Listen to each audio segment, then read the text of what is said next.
Good evening and welcome to the Builders of Beloit show. You regular viewers out there that tune in once a week at 6 o'clock on channel 98 know that we present to you somebody that is either in the midst of making themselves a builder of Beloit or is already a builder of Beloit. And in that regard, we're very lucky to have Doug Kelley. Doug, welcome to the show. Thank you very much for having me, Doug, Bob. I don't know quite what to call you. You have your own business about a block away. You're in the eye business. And what is the name of your business? Beloit Family Eye Care. Beloit Family Eye Care. And what was it called before that? Maybe people could reference it. Before, it was the office of Dr. Thomas P. Johns, Okay. who was an optometrist. Sure. And Tom retired? Correct. Okay, talk about the difference between all those things that sounded like oculist, optician, mortician, all that stuff. Sure. Well, first off, an optometrist is a licensed eye doctor, basically able to diagnose, treat, manage pretty much everything that doesn't require surgical intervention. Okay. For that, we utilize the skills of an ophthalmologist. Ophthalmologist. An ophthalmologist goes through the 4 years of medical school and then additional training to be able to perform surgery afterwards. Sure. And likewise, they're able to specialize. Retinologist for the retina, sure. Corneal specialist for the front of the eye. What are you?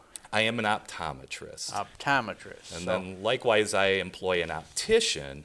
An optician is skilled at fitting glasses, okay, helping out with contact lens dispensing, things of that nature. So in this business over here, what's the address?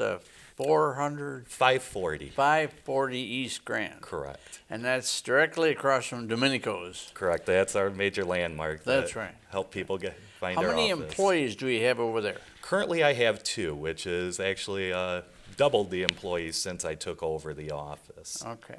So yourself and 2 others? Correct. Okay. Now, do you have one particular doctor that you're referring people to when they need eye surgery, or you just refer them like to the clinic, or how do you do that? Well, and it kind of depends on, first off, their insurances. We always want to make sure that patients are able to utilize their benefits and what's going on. There's different doctors that are better at different things. I utilize the skills of Anderson and Shapiro, who have worked with Dr. Johns for many decades. Where are they? In Beloit? Or? They're located actually in Madison. In Madison. However, they do come down to the office once or twice a month in order for patients that require their particular skill set. How many, off the top of your head, customers / clients do you think you have over there at that Family Optical Care or something? Beloit Family Eye Care. Family Eye Care. I'd say probably 4,000 or 5,000 active patients. Mm-hmm. Some of them coming in as frequently as once every 3 months for my glaucoma patients, to as little as, some people only come in when they see a change in their vision. Sure. So it might be 3 or 4 years before I see them. How did you, well, let's back you up. How did you get to Beloit? Because all of a sudden you're here and nobody knows anything about you, and that's part of the reason we have you on the show, because we want you to tell folks, where did you come from, where did you get your schooling, and how's that going? Okay. I'm born and raised in Rockford, Illinois, so just across the state line. Okay. After graduating Rock Valley College with my associate degree, mm-hmm, I went on to Northern Illinois University, where I majored in biochemistry, emphasizing in cellular and molecular biology. I had a friend that was going into optometry school, and I looked into it, and it sounded very interesting. I ended up applying to the Illinois College of Optometry in Chicago, okay, which is the country's oldest and largest optometry school, mm-hmm, and was accepted. After that. How long a school is that? That is a 4-year program after undergraduate. Okay. So I went through 9.5 years of education to complete my degree. Your parents are probably still paying for that. Actually, it's all on me. I am a self-made man. There you go. So you're originally from the Rockford, Chicago area, but basically Rockford. Correct. Okay. And then you have a connection, you mentioned, in Madison, or? I'm currently living in Madison. I moved up to Madison several years ago to manage 2 large optometry offices needed to get my feet wet on the business end of Sure. things. You know, during school they teach us how to take care of the eyes, Right. but not on how to manage the business. Right, and then all of a sudden you're thrown to the wolves, and they send you Absolutely. bills each month. And Well, I stuff felt that I was ready. Yeah. After managing those two offices for 3 years, this is a much smaller office, Sure. and we've been doing very well. Are you married and got a lot of kids and all that stuff? I'm married, been married for 7.5 years now to my Okay. beautiful wife, Michelle. Okay. We're still waiting till things kind of settle down, and we're planning on having children within the next year or two. Okay. You're living in Rockford now, though. I live in Madison. Oh, you live in currently. Madison. Correct. Okay. I'm making the commute And you're down making here. 50-mile commute every day. Correct. Each way. Each way. Yeah, that's a little tough. It Are you is. looking for stuff around here? You know, there's some We houses will for be. sale in Beloit area. And I hear, and as I've looked, it looks like there are some fantastic Some deals good- out there. You can get some good values right about now. Absolutely, and that is our long-term plan. Currently, I'm still in the process of building up the office to be able to support me full-time. Sure. Likewise, I need to come up with another down payment. Right. And right. after that, yeah, we will be looking in the next 6 months What to a about year. your competition in the greater Beloit area? Are there a lot of other optometrists? Is that what I'm saying? Correct. Yeah, like yourself? Actually, that was one of the things that attracted me to this area is there's not a lot of competition, especially for the quality of service that I provide. But you got all those Walmarts and Shopkos. They all have glasses. Every gas station has glasses. Mm-hmm. Seems like there's a lot of lesser expensive competition, but not the quality maybe that you offer. Or something. Well, you are right. I'm not the cheapest optometrist in town, but it's the quality of service that we provide combined with the alternative materials. We offer things that nobody else is able to get their hands on. Sure. So you do all kinds of eye work, and you sell and prescribe the prescription lens for people right there at your shop. You Correct, don't send both them out. glasses and contact lenses. Are you able to grind them there? I don't even know what I'm No, saying. but- with the newer technologies, we're utilizing a lot of individual freeform lenses. For a progressive, where someone that has a no-line bifocal, it has to be made at a custom lab. It's a digitally surfaced lens. Sure. So we have a lot less distortions in the lens, a lot more edge-to-edge clarity. Okay, well, you were briefly talking way above my head before we got on the show about contact lens and the evolution and how they started. They first started out, they were about as big as a manhole cover. Correct. Yeah, they were made out of PMMA, which is a plastic-based material, very uncomfortable, not very Hard to get breathable. in, the people cry. The and- reproducibility, I Sure. could fit a contact lens on you and then fit another one if you lost that, and they would fit entirely different, likewise changing your prescription. From there, we moved into a rigid gas permeable lens, which was a great improvement over the previous material. Over the last couple of decades now, we've moved into softer lenses, silicone-based lenses, Okay. which are very breathable. With the newer lenses that we have even now, we're able to do corneal refractive therapy where it reshapes the front surface of our eye, allowing us to take out the contact lens in the morning, which we'd slept in the night before, and see clearly for 2 or 3 days afterwards. That's amazing. It is beautiful Well, technology. tell the people out there what corneal refractive something or other is, and how do people have an idea that they might have it? What are the symptoms? Why do they Well, go it's- in? It's for people with moderate to minor nearsightedness, so myopia, where they're not able to see things far away as well as they can see up close without a prescription. Essentially, what we're doing is placing this lens on the eye that flattens the front surface of the eye, which is essentially the same thing that they're doing with LASIK, with laser Sure. vision correction.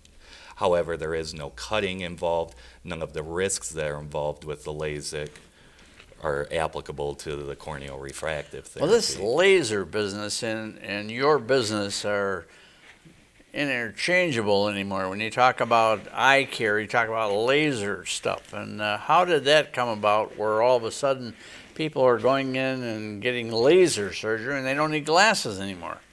That kind of a thing. Well, with LASIK surgery, originally it started out as PRK, where we were actually performing radial incisions in the cornea to again flatten it to decrease the right. amount of nearsightedness. A very imprecise procedure. Likewise, people had a lot of difficulties with their vision, stars, halos, starburst patterns at night. With the laser, we have a lot more accuracy, a lot higher safety profile, and likewise better vision then as a result. Okay. Well, talk about some of the most common symptoms or diseases or ailments that people have with their eyes when they come in to see you. What's the most common? If somebody says, I can't read anymore, or I can't drive at night, or what are they saying to you? I think cataracts are still one of the biggest things that we see. Yeah, but people don't even know if they need cataracts. It's a gradual decrease in vision that the person notices. It's not until after they have the cataract surgery that they see what they've been missing in life. Sure. Colors are more bright, their vision is quite a bit clearer. Likewise, diabetes is another big one that we see, and that's most frequently. That affects the eyesight? Oh, absolutely. Yeah. When we perform a dilated eye exam, which is a standard of care at our office, we're able to actually see all of the blood vessels inside of the eye. Mm-hmm. With diabetes, it creates leaking of those blood vessels, so we start seeing fluid and blood leaking out in very small amounts at first. And that's very consistent for a diagnosis of diabetes. Catching it early is the big thing. There's a lot of people that walk around that have diabetic changes that aren't completely unaware of that. So frequently, I'm the first person to make a diagnosis of diabetic issues. Well, at about what age should somebody be, and what are the symptoms of cataracts? How would I know that I'm getting cataracts or I should go see somebody? Well, I recommend annual eye exams, more frequent for people that are having eye problems, and that way we're able to better diagnose it at a quicker time. A lot of these changes with the eyes we don't necessarily feel or notice visually until they become a larger issue. Well, what happens when you have a cataract? Does it just get cloudy or blurry, or what's the... Correct. A cataract there is a crystalline lens inside the eye, right behind the iris, the colored part of the eye, and the pupil. When we were younger, it used to change shape to allow for us to focus for things up close. As we hit that wonderful age of 40, we start seeing a decrease in that ability. The lens starts to stiffen, the muscles don't pull as much, and that causes our need for reading glasses.